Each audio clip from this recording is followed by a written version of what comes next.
Hello, BookTube. I thought I'd revive Last Week in BookTube again. This was for a long time a regular feature on this channel where I look back at roughly the last week in BookTube and point out some things that I saw that I thought were really interesting and that I wanted to bring to your attention in case you missed them. Not in any attempt to be comprehensive. I watch on YouTube almost exclusively BookTube, so I watch a lot more than is ever in one of these videos and like a lot more.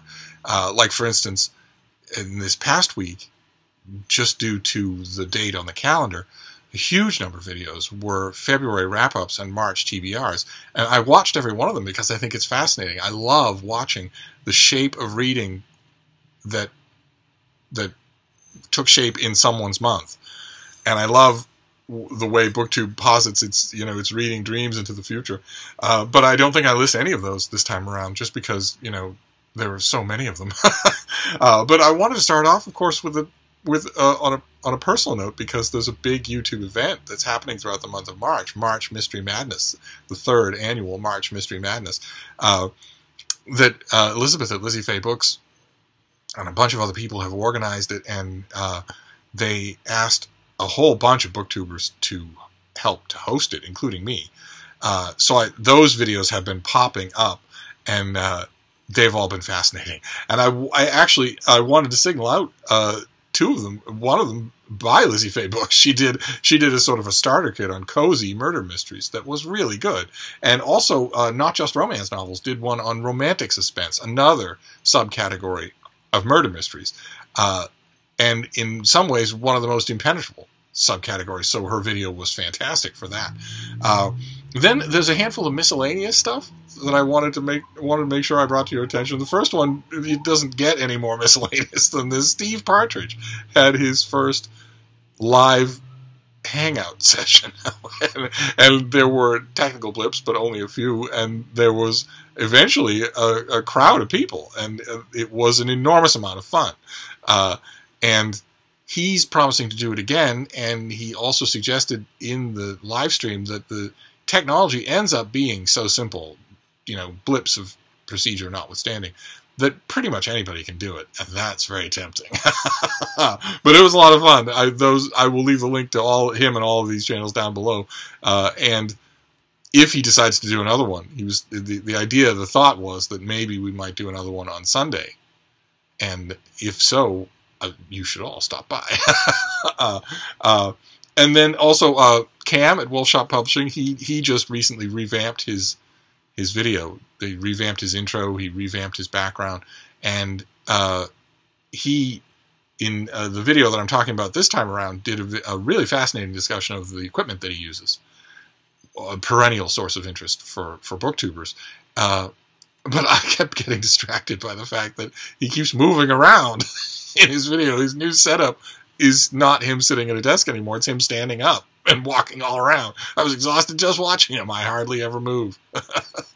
And Ariel Bissett did a wonderful video called I Miss Reading, a thing that will be familiar to a lot of you, especially who are doing postgraduate work in literature, where, as she puts it in the video, when you're working towards such a degree, you might be interested in the reading that you're doing, but all of it should be funneled towards your degree. So, and she just realized that if all goes well and everything works out, this summer she's suddenly going to be free to read whatever she wants. And it struck her like a 2x4. And I remember that moment.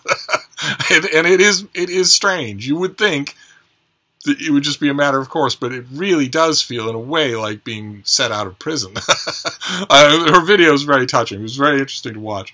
And the last of these miscellaneous ones is Anne at Book Your Imagination, who saw an article, maybe you saw it too, that Bloomberg did.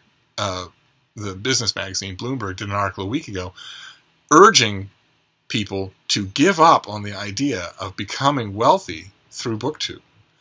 They broke down the numbers. They even said the idea that the line that particularly stuck in her craw was that they said if you're a parent and your kid is dreaming about being a YouTube millionaire, crush that ambition right away because it's totally unrealistic. And they broke down the numbers of how many thousands and thousands of views you need to even make $1 or $10, and how unlikely it is mathematically that it will ever be even remotely in the cards, unless lightning strikes. And Anne's response was wonderful. I'll leave a link to the video so you can watch the whole thing. I can only paraphrase. But her response was a rebuttal, and it was a thorough rebuttal. If Bloomberg's paying attention to BookTube, and of course they're not, because nobody is. I don't know why. Everybody should be. But if they were paying attention to that video, it would be played in every boardroom of their editorial staff. Because, as she rightly points out, it isn't all about the money. When you're making BookTube videos, you're learning all sorts of things, valuable skills that will then count towards money.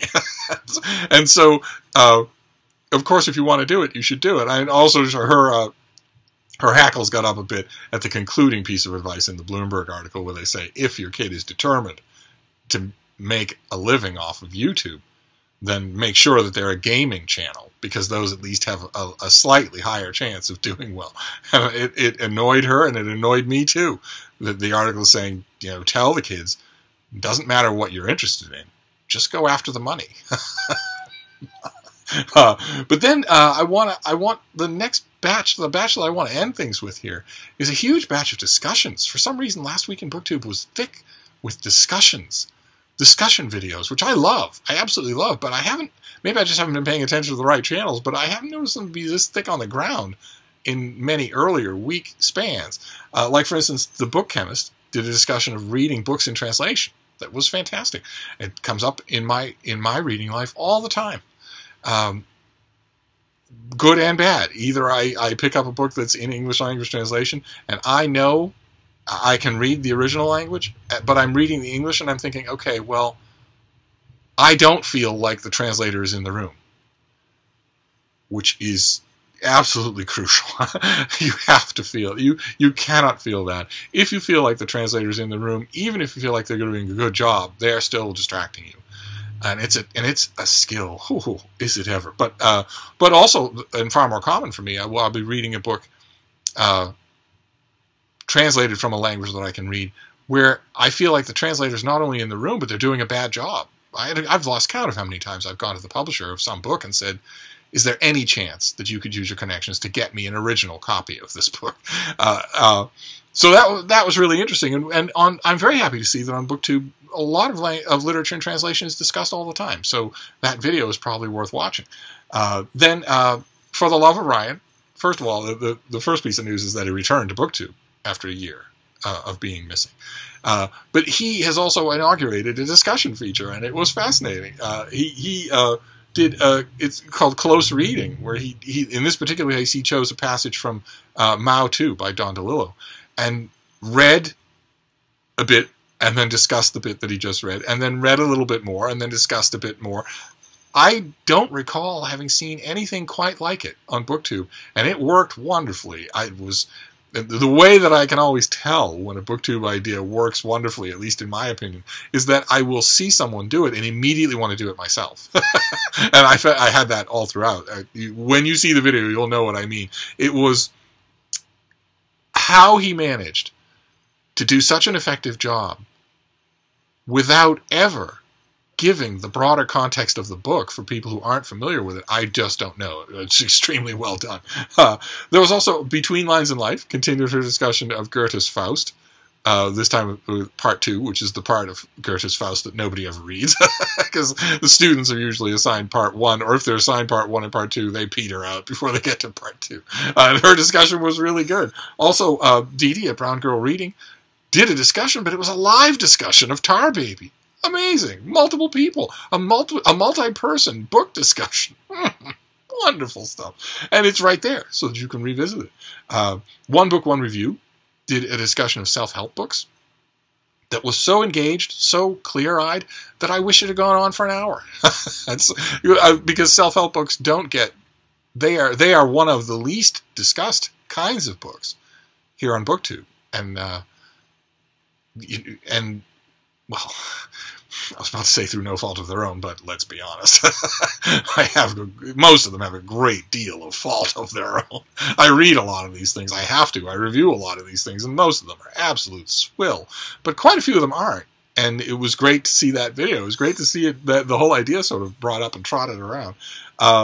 Oh, and I mentioned on this channel a little earlier, Plots and Points did a really good. I want to bring it up again and remember to put the link in it this time. He did a really good discussion of what suspension of disbelief is, what it is, and what causes it to stop. What causes it, as he puts it, what causes you to stop floating above the page and start noticing the words in a bad way, in a way that breaks the spell.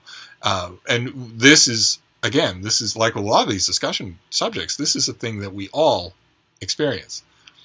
We all, if you read anything, even nonfiction, you have to suspend your disbelief. You have to enter into that floating state. And there are many things that an author can do to ruin it. So I urge you to watch his video and leave a comment. The last strictly discussion video that I want to mention here is also by a significant margin the dorkiest. It was Jennifer at Insert Literary Pun here who did a video, a passionate, detailed video discussion of a poem of John Donne and the Benjamin Britten musical score that was set to it much later. And I'm sure that bare bones description already sounds dorky, but Jennifer has a way of losing herself in the things she's passionate about, and as a result, in only a few minutes of her discussion, the whole thing went from dorky to radioactively dorky, where if you were bitten by her video, you would gain the proportionate strength, speed, and power of dorky.